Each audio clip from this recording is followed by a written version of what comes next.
One of my favorite games is Civilization VI. In case you're not familiar with the franchise, Civilization is a turn-based strategy game where you play as a particular civilization, like Rome, England, or China, and play through time, starting with your first city in the ancient era and expanding your empire as you discover new technologies, build armies, and found and conquer new cities.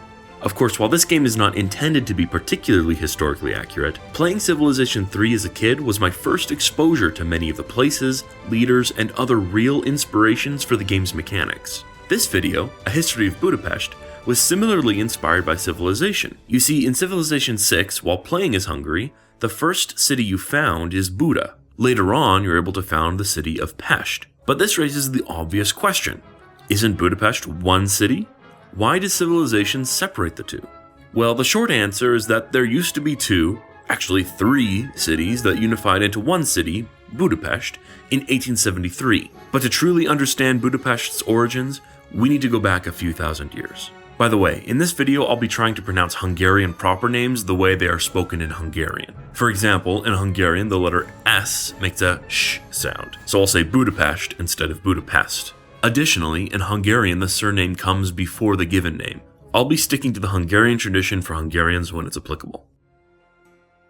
The area now known as Budapest has been inhabited since ancient times. The first significant settlers were the Celts, who established a settlement on what is now Gellért Hill around the 4th century BC. This Celtic community laid the groundwork for future development in the region.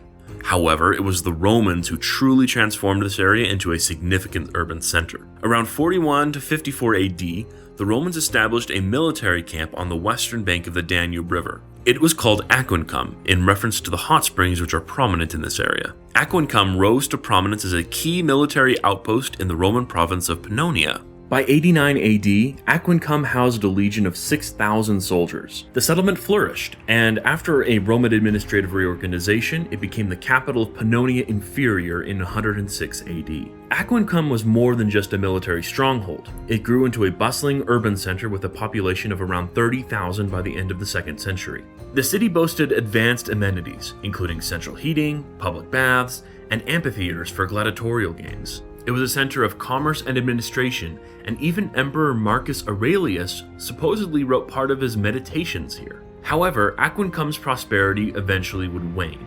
As the Roman Empire declined in the 4th century, Aquincum and the surrounding region faced numerous invasions by various tribes, especially the Sarmatians. The ancient city was largely destroyed by 350 AD. The remains of Aquincum are still visible in modern Budapest. If you find yourself in Budapest with a few extra unplanned hours, I highly recommend visiting these ruins. They provide a fascinating glimpse into the city's Roman past. By the early Middle Ages, the area had fallen under the control of the Magyar tribes, who arrived in the Carpathian Basin in the late 9th century. The Magyars, led by Arpad, established the Principality of Hungary. In 1000 AD, St. István, or Stephen I in English, was crowned the first king of Hungary. He adopted Christianity, centralized power, and solidified Hungary's place in medieval Europe. During this period, two distinct towns emerged on either side of the Danube: Buda on the hilly western bank, and Pest on the flat plains of the eastern bank. These were just a little farther south than Aquincum. Buda emerged as a prominent settlement due to its strategic location and natural defenses. By the 12th century, Buda had become a significant royal residence and administrative center. Its importance was further amplified in the 13th century, especially following the catastrophic Mongol invasion in 1241 to 1242. The Mongols, led by Batu Khan, swept through Central Europe, wreaking havoc and causing widespread destruction. Pest was particularly devastated, with much of its population killed or dispersed. In response to the Mongol threat, King Bela IV took significant measures to fortify the kingdom. He rebuilt Buda on higher ground and constructed robust fortifications to protect against future invasions. This notably included the construction of Buda Castle. Bela IV's efforts ensured the survival of the city. These fortifications and the defensive position of the city only solidified Buda's importance to the Hungarian kingdom. In 1458, a general diet, which is kind of like a parliament, was held in Buda and Pest, where Hunyadi Mátyás was elected king. Mátyás was the son of a military leader, Hunyadi János. This was the first time that a member of the nobility without dynastic ancestry ascended to the throne. The coat of arms of the House of Hunyadi prominently features a raven. It's because of this raven that Matyas became known as Matyas Corvin, styled Matthias Corvinus in English.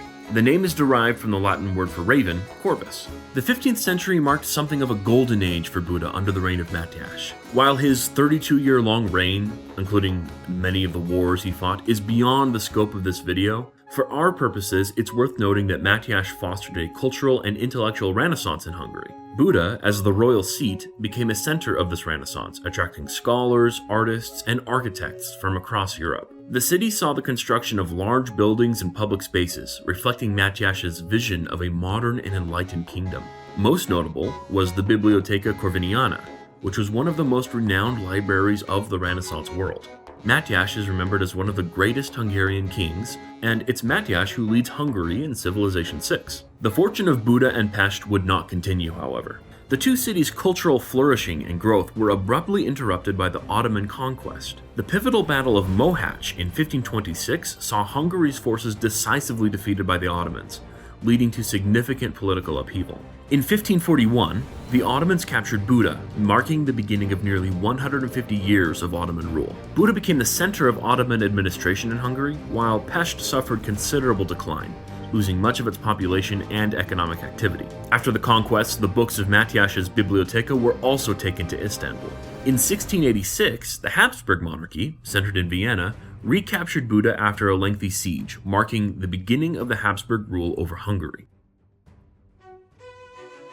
Both Buda and Pest underwent significant transformations as the Habsburgs sought to restore and modernize the cities. The Habsburgs initiated numerous reconstruction projects to repair the damage caused by the Ottoman occupation. Churches, palaces, and public buildings were rebuilt or renovated, and new architectural styles were introduced. Pest began to recover its status as a commercial hub, benefiting from increased trade and investment. The Habsburg period also saw a cultural renaissance, with the establishment of institutions such as the Hungarian Academy of Sciences in 1825. But make no mistake, Hungary wasn't exactly freed by the Habsburgs, more like under new management. By the mid-19th century, growing dissatisfaction with Habsburg rule and increasing nationalist sentiments led to the Hungarian Revolution of 1848. This revolution was part of a series of interconnected revolutionary movements across Europe, driven by demands for political reform, national autonomy, and civil rights. The revolution began on March 15, 1848, in Pest, where a series of peaceful demonstrations quickly gained momentum. The revolutionaries, inspired by the wider European movements, presented a set of 12 demands known as the 12 Points. These demands called for, among other things, freedom of the press, a representative government, the establishment of a national guard, equality before the law, and the unification of Hungary with Transylvania. The initial phase of the revolution was marked by a peaceful assertion of Hungarian demands, which were met with some acceptance by the Habsburg rulers. However, the situation quickly escalated into a conflict as the Habsburg Empire sought to reassert its control. This led to a full-scale war of independence, with Hungarian forces achieving significant victories against the Habsburg troops. The conflict reached a turning point when the Habsburgs, struggling to suppress the revolution, sought assistance from Russia. The intervention of Russian forces tipped the balance in favor of the Habsburgs, and the combined Austro-Russian armies overwhelmed the Hungarian forces. By August 1849, the revolution was decisively crushed. But despite its failure, the revolution left an indelible mark on Hungary's national consciousness.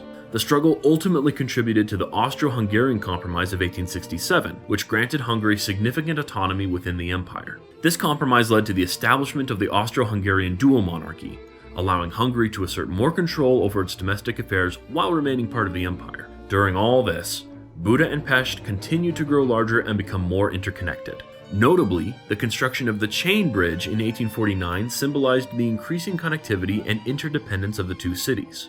This bridge was the first permanent link across the Danube, facilitating the movement of people and goods between Buda and Pest. Before this bridge, the only way to cross the river was through ferries or temporary pontoon bridges. The idea of merging Buda, Pest, and Óbuda into a single city began to gain traction during this time. Óbuda, by the way, is literally Old Buda, where the ancient city of Aquincum was located. This vision was driven by the desire to create a unified, modern metropolis capable of competing with other major European cities, especially Vienna. It was fueled by growing Hungarian national pride and national identity. The unification process culminated on November 17, 1873, when the three towns officially merged to form Budapest. This was seen as a statement of Hungary's progress and modernity, aiming to transform Budapest into a political, economic, and cultural hub that could compete with Vienna on equal footing.